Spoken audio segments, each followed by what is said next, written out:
오후 예배가 참 이 시간에 드리기가 참 힘든 시간입니다. 배도 부르죠. 배도 부르고 잠도 오고 그렇죠? 네. 조금씩 조는 거 허락하겠습니다. 그렇지만 너무 깊게 주무시지 마십시오. 네. 이 시간 찬양 한 곡 부르면서 한번 시작했으면 좋겠는데요. 계속 찬양을 계속 불렀는데 한 번 더 부를게요. 나의 영혼이라는 찬양 한번 부르면서 우리가 잠은 또 깨고 그리고 하나님을 높이는 그런 시간 되었으면 좋겠습니다. 네.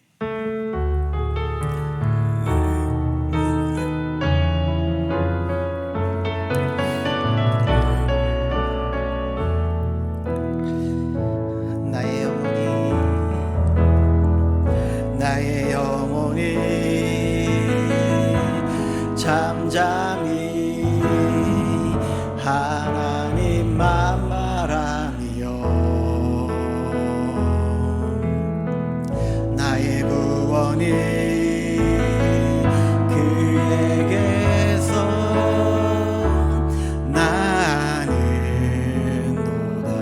나의 영혼아 잠잠히 나의 영혼아 잠잠히 하나님만 바라라. 나의 소망이 저에게서 나는도다. 오직 주만이 나의 반석 나의 구원이시니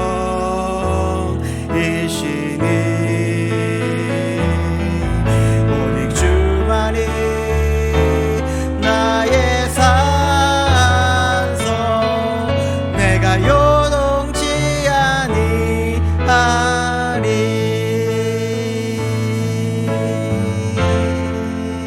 여기까지 하겠습니다.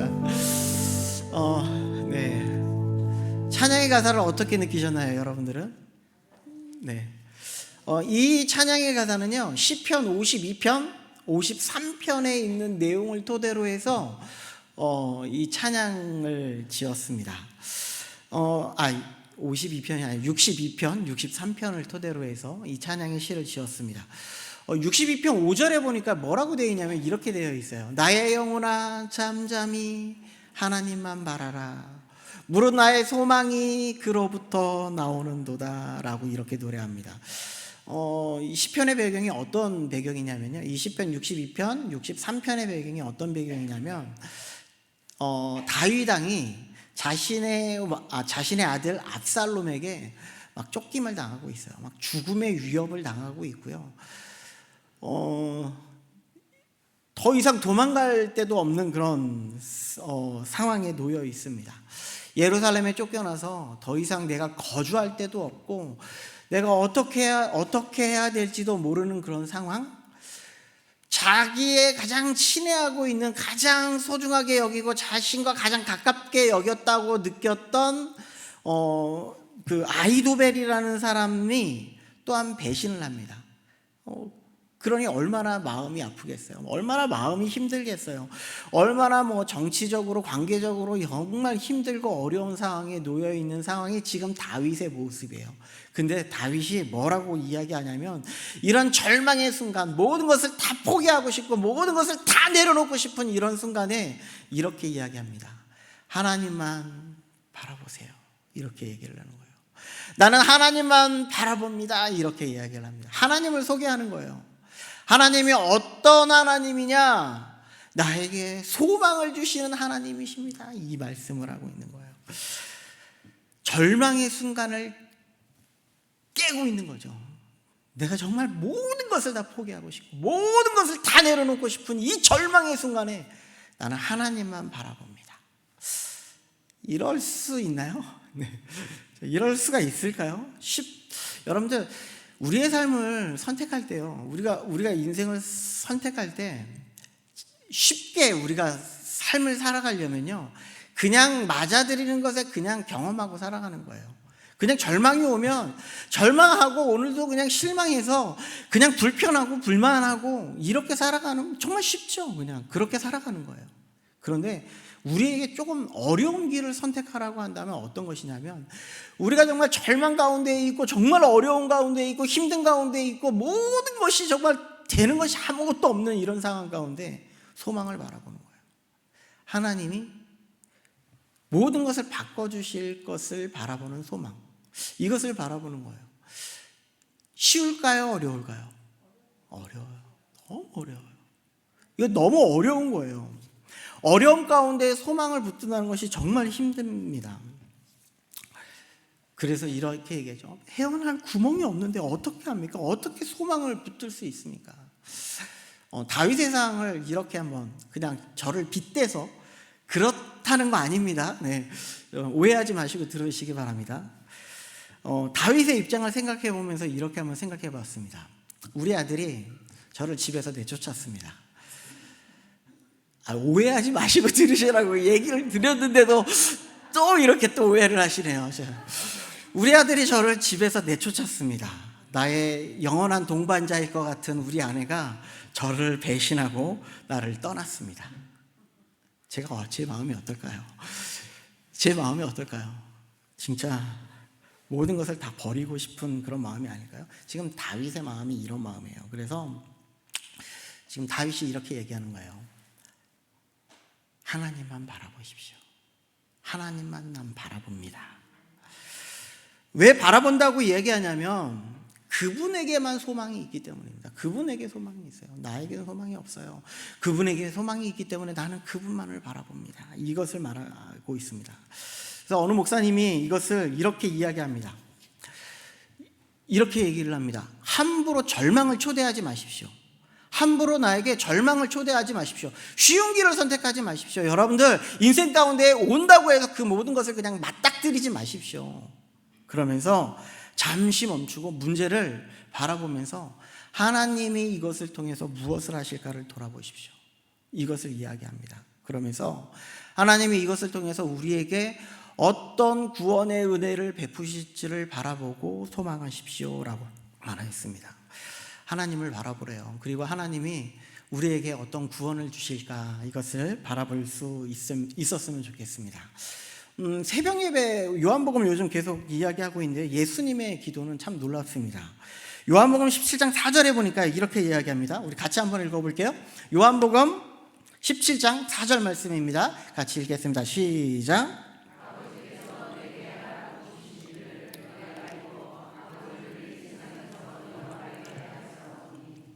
아멘. 네. 지금 예수님은요, 난 뭐라고 얘기하냐? 나는 십자가를 지고 갑니다. 십자가를 지러 갑니다. 이게 이해가 되십니까? 여러분 이해가 되세요? 나는 십자가를 지러 갑니다. 이렇게 얘기해요. 나는 이게 이해가 안 되는 거죠. 사람의 생각이나 우리의 생각으로는 예수님이 제자들도 있고 정말 명성을 얻을 수 있는 그런 입장 속에서 나 십자가 지러 갈 거야 라고 이렇게 이야기하고 있습니다. 그런데 왜 이런 걸음을 걸어갈까요? 예수님은 다 알고 있었잖아요. 11절 말씀도 한번 볼게요. 이렇게 이야기합니다. 11절입니다. 나는 세상에 더 있지 아니하오나 그들은 세상에 있사옵고 나는 주께로 가옵니다. 나는 주님께로 가옵니다. 나는 내가 주님께로 가는 이유는 다른 것에 있는 것이 아니라 이 죽음 이후에 하나님께서 보여주실 부활의 은혜로 말미암아 그 하나님 나라로 나는 다시 아버지께로 가는 겁니다. 이 말씀을 하고 있는 거예요. 이것은 무엇냐면 부활의 소망을 바라보고 있는 거예요. 인간의 눈으로 보면요, 그 부활의 소망이 보이지 않아요.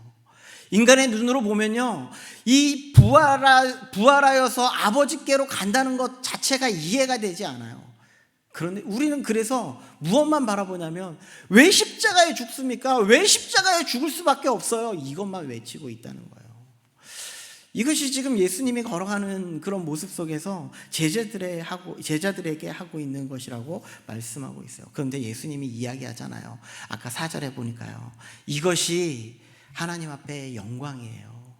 이 십자가가 하나님 앞에 영광이에요. 내가 죽어야만 하나님이 영광 받으실 수가 있어요. 이 말씀을 하고 있다라는 거예요. 참 이것이 놀랍습니다. 이것이 소망인데요. 이것이 소망인데 오늘 주제가 뭔지 아십니까? 주제? 오늘 제목이죠. 제목 뭐예요? 믿음의 삶. 믿음을 얘기해야 되는데 자꾸 소망을 얘기하죠. 왜 자꾸 소망을 이야기할까? 이렇게 이야기할 수 있습니다. 믿음은요, 소망하고 똑같은 거거든요. 다른 것이 아니에요. 솔직히 이야기하면 소망하는 거 쉽습니까? 여러분들 소망하는 게 쉬워요?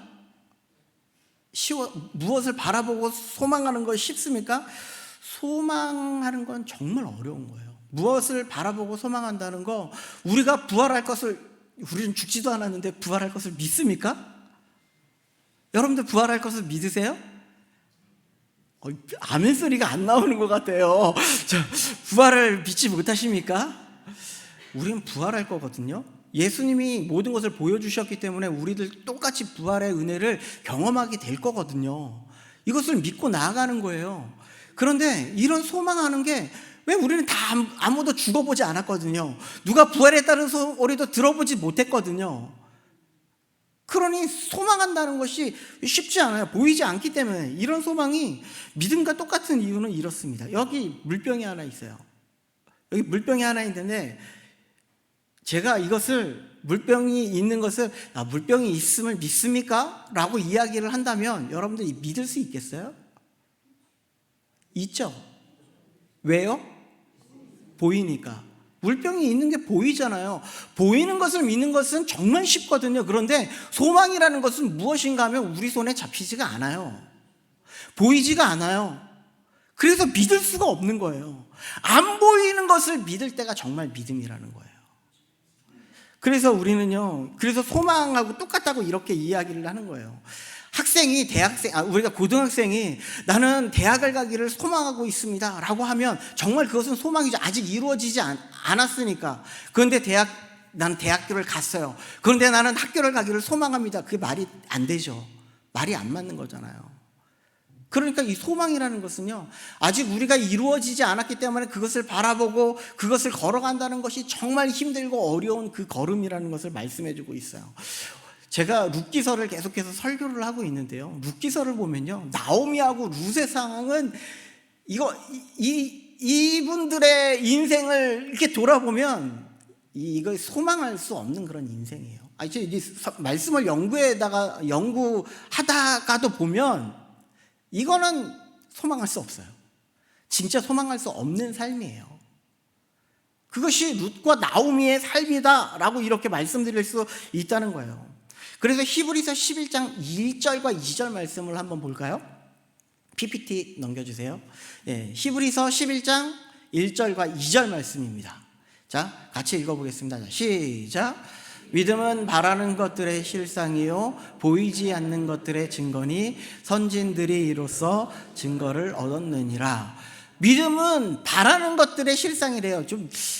제가 이것을 조금 쉽게 표현할 수 없을까라고 좀 이렇게 찾아보다 공동 번역도 보고 새 번역도 보고 우리말 성경도 보다가 메시지 성경을 한번 봤습니다. 메시지 성경은 이렇게 표현하고 있습니다. 한 장 더 넘겨주세요.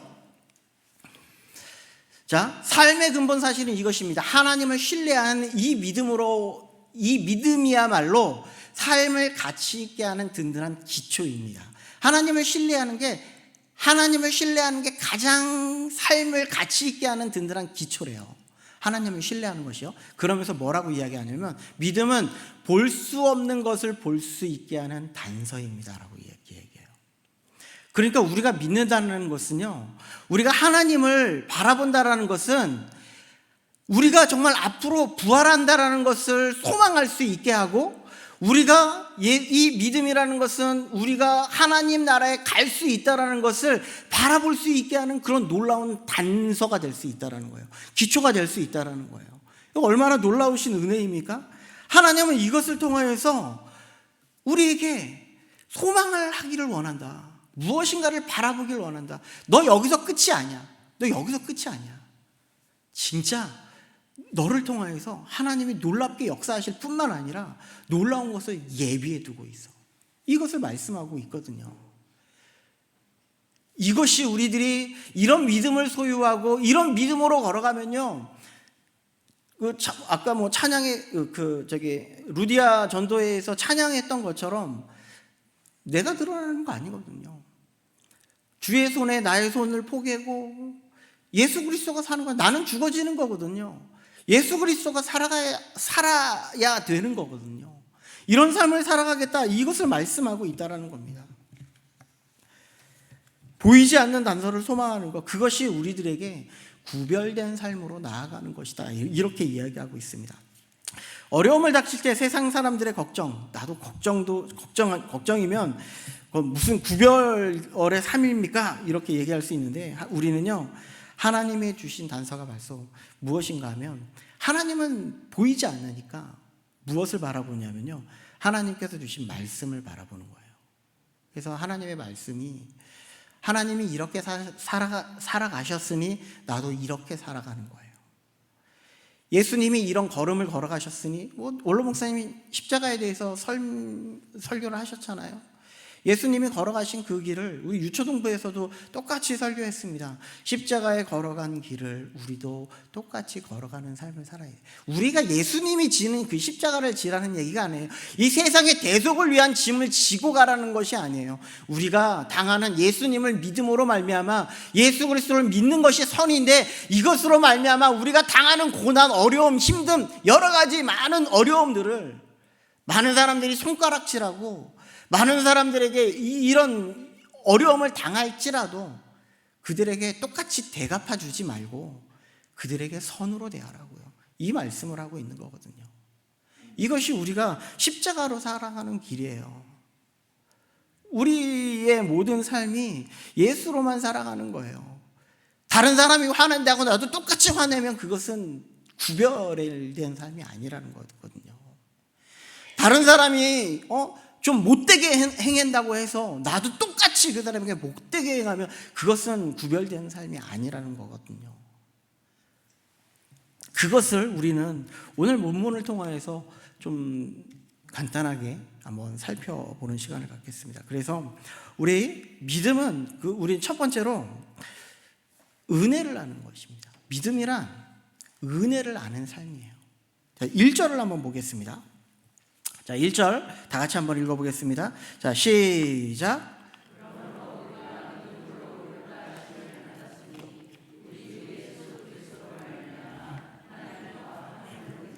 아멘. 여기서 보면 그러므로 우리가 믿음으로 의롭다 하심을 받았으니 라고 이렇게 이야기합니다. 이 믿음이라는 것은요, 다른 사람이 주신 것이 아니라 오직 예수 그리스도께서 우리에게 성령님을 보내주셔서 믿게 하는 믿음입니다. 우리는 단지 그냥 믿었을 뿐인데 우리는 더러운 존재거든요. 우리는 그냥 악한 존재이거든요. 우리는 죄 가운데 있는 존재이거든요. 이런 존재인데 하나님께서 뭐라고 이야기하시냐면 예수 그리스도를 믿었을 뿐인데 너는 깨끗해 라고 이렇게 이야기를 해주시는 거예요. 너는 깨끗한 존재야. 이것을 말씀해 주고 있습니다. 그러면서 사도 바울은 무엇이라고 말하냐면 우리의 믿음을 보시고 하나님과 화평을 누리게 돼요. 샬롬을 이루게 돼요. 제가 수요 예배 때 그렇게 설교했던 것 같아요. 고해를 이야기를 하면서 뭐라고 얘기했냐면 하나님께서 온전하게 회복하는 것, 에덴을 다시 회복해야 되거든요. 하나님과의 관계를 다시 회복해야 되거든요. 근데 화평이 이런 회복을 의미하고 있는 거예요. 예수 그리스도로 말미암아 하나님과 다시 처음의 상태로 돌아가는 것을 의미합니다. 하나님과 온전한 회복을 이루어가는 것을 말합니다. 이런 것을 다시 다른 말로 하면 하나님과 교제의 삶을 살아가는 자녀로 삼아주셨다라는 거예요. 예수 그리스도를 믿으니까 우리는 요한복음 1장 12절에 보니까 하나님의 자녀가 되었다고 얘기하잖아요. 예수 그리스도를 믿는 믿음 안에 우리는 자녀가 되었어요. 그 자녀가 됨으로 말미암아 하나님과 온전한 교제를 이루는 거예요. 그렇다고 해서 우리가 지금 여러분들 한번 생각해 보세요. 나는 예수 그리스도를 믿습니다 라고 이렇게 이야기를 하면서 죄 안 짓고 살아가시는 분 손 한번 드실 분 아무도 없죠. 우리 다 죄 짓고 살아가잖아요. 또 죄 짓고 살아가잖아요. 또 내 주장대로 살아가잖아요. 그런데 무엇을 우리에게 원하시는 건 여러분들 이 모든 것을 죄 짓지 말고 살아가십시오라는 것을 이야기하는 것이 아니라 하나님의 말씀을 묵상하고 하나님이 이렇게 우리에게 말씀하시고 계시는군요. 그렇게 살려고 하나님의 뜻대로 하나님의 말씀대로 살려고 발버둥 치는 삶을 살아가십시오. 이 말씀을 하고 있는 거예요. 그것이 믿음의 삶이라는 거예요. 이것이 믿음이에요.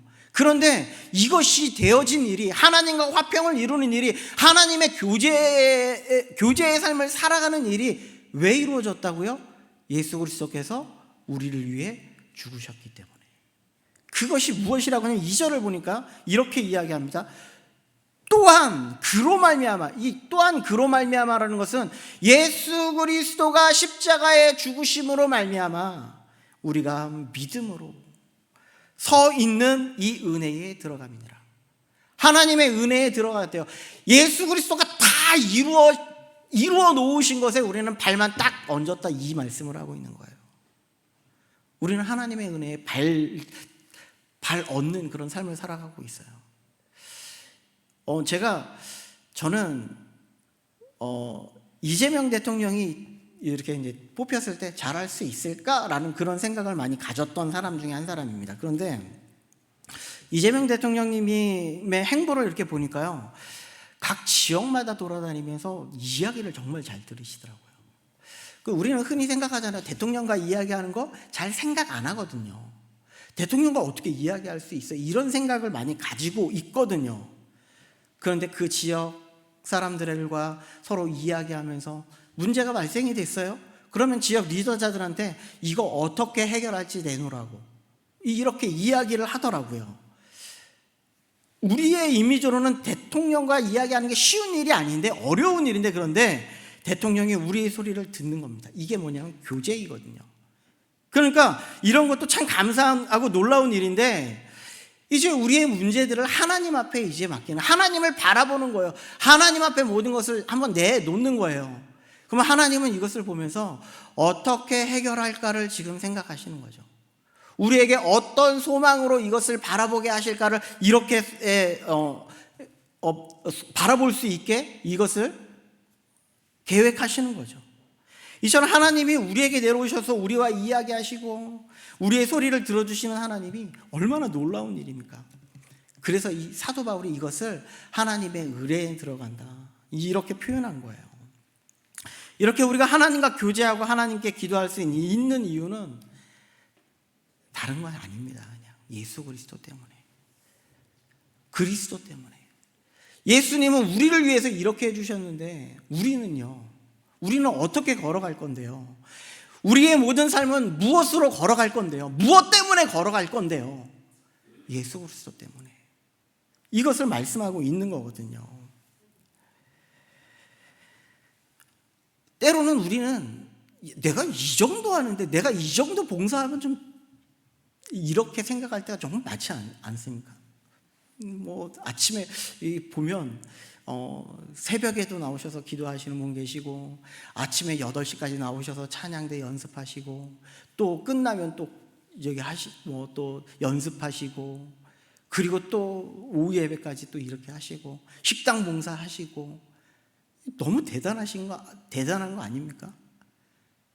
이것을 통해서 이 정도면 너 구원에 이를 수 있을 것 같아, 이렇게 얘기할 수 있을 것 같지 않아요? 근데 그것 때문이 아니라는 거예요. 나 때문에, 예수님 때문에 이 말씀을 하고 있는 거죠. 두 번째 볼게요. 두 번째 믿음은 하나님의 영광을 바라보게 합니다. 2절 후반절에 보니까 하나님의 영광을 바라고 즐거워하느니라, 이렇게 말합니다. 하나님의 영광을 바란다는 것은요, 무엇인가, 하나님의 영광이 무엇인지 알아야지 하나님의 영광을 바라볼 수 있을 거 아니에요. 그죠? 하나님의 영광은요, 하나님의 영광은 이렇게 표현합니다. 빛난다 라고 이렇게 표현할 수 있어요. 며칠 전에 쉬는 날 등산을 했습니다. 등산을 했는데 꽃망울이 막 피고 있는 걸 봤어요. 진달래도 분홍색이죠? 분홍색으로 이렇게 피었고, 개나리도 막 꽃망울을 막 이렇게 튀고, 그리고 나무들은 물을 먹어가지고 새싹들이 나오려고 막 말랑말랑 이렇게 하는데, 와, 나 그걸 보면서 생명의 놀라움이 이런 거구나.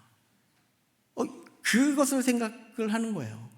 이 참 아름답다, 이 표현이 이 빛난다라는 표현이에요. 그런데 그 아름다움을 빛난다고 이렇게 상충시키면 하나님의 이 영광은요 별로 아닌 것 같아요. 그래서 그 아름다움에 여러분들 곱하기 한 10조 정도 하시면 될 것 같아요. 아니 100조? 이 정도 하면 될 것 같아요. 그 어느 정도인지 가늠이 안 되죠? 안 되는 거예요. 하나님의 영광의 빛남은요 우리가 가늠할 수 있는 것이 아니에요. 그래서 뭐라고 이야기하냐면 출애굽기에 보면 또 이르시되 내가 내 얼굴을 보지 못하리니 나를 보고 살 자가 없음이니라. 살 자가 없대요. 왜? 이렇게 영광스러운 걸 보면 너는 죽어, 이 말씀을 하고 있는 것이거든요. 그러면 어떻게 하나님이 우리에게 그 영광을 드러내실까? 출애굽기 33장 19절의 말씀에 보니까 이렇게 되어 있습니다. 여호와께서 이르시되 내가 내 모든 선한 것을 내 앞으로 지나가게 하시고, 하나님의 선하심을 보여주겠다는 거예요. 그리고 여호와의 이름을 내 앞에 선포하리니, 여호와의 이름 무엇입니까? 여호와 이레, 여호와 로이, 여호와 라파. 이것이 내게 이름이 필요한 대로 너에게 이름을 허락해 주시겠다, 너에게 모든 것을 허락해 주시겠다라고 말씀하시면서 나는 은혜 베풀 자에게 은혜를 베풀고 긍휼히 여길 자에게 긍휼을 베푸니라. 예수 그리스도를 믿는 자에게 내가 너에게 긍휼의 은혜를 베풀어 주시겠다, 이 말씀을 하고 있는 거거든요. 하나님이 우리에게 오시는 방식은요 하나님의 선하심을 통하여서 우리에게 오고요, 하나님이 우리에게 긍휼하심을 통해서 우리에게 오시고요, 하나님의 이름을 통해 우리에게 오신다는 거예요. 이것을 보여주고 있는 거예요. 그래서 우리는 정말 아무것도 이루어지는 것 같지 않죠? 우리가 기도하는 거 아무것도 안 들어주시는 것 같죠? 그 모든 것을 통해서 우리의 작은 기도 소리, 작은 신음 소리를 들으시는 그 하나님이 우리에게 보여주시는 거예요. 아주 작게나마. 아직 안 보일 수도 있고, 지금 보여서 하나님께서 놀랍게 이루어 주시는 것도 있고요. 길신교회를 통하여서 지금 이제 새롭게 이제 목사님을 이제 청일전차를 조금씩 하나하나 만들어가고 있잖아요. 이걸 하나님은 보여주시는 거예요. 이것을 통해서 하나님께서 보여주시는 하나님의 은혜를 만들어 가시는 거예요. 이 영광을 보게 하겠다라는 것을 말씀해주고 있는 것이죠. 이런 은혜를 우리들에게 주실 때 하나님은 놀라우신 은혜를 만들어 가신다는 것을 이야기합니다. 제가 더 얘기하면 안 될 것 같아서 오늘은 여기까지만 말씀을 드리고 마무리하도록 할 텐데요. 우리가 하나님을 믿는 것은요 무엇인가를 소망하고 바라보는 거예요. 우리가 진짜 보여서 믿는 게 아니라요, 우리의 손에 잡히지 않아요. 잡히지 않는데, 잡히지 않는 것이지만 그것을 바라보고 소망하고 믿고 의지하고 계속해서 기도하고 또한 하나님의 뜻을 이루어가고, 하나님은 우리에게 하나님의 선하심을 보여주시고 하나님의 긍휼을 보여주시고 하나님의 이름을 우리에게 알려주셔서 우리를 좋은 길로, 아주 선한 길로, 우리에게 놀라우신 은혜의 길로 이끌어 주실 줄 믿습니다. 기도하겠습니다. 사랑해 주님, 너무나 감사합니다. 우리에게 아무것도 보이지 않는 것 같지만 우리에게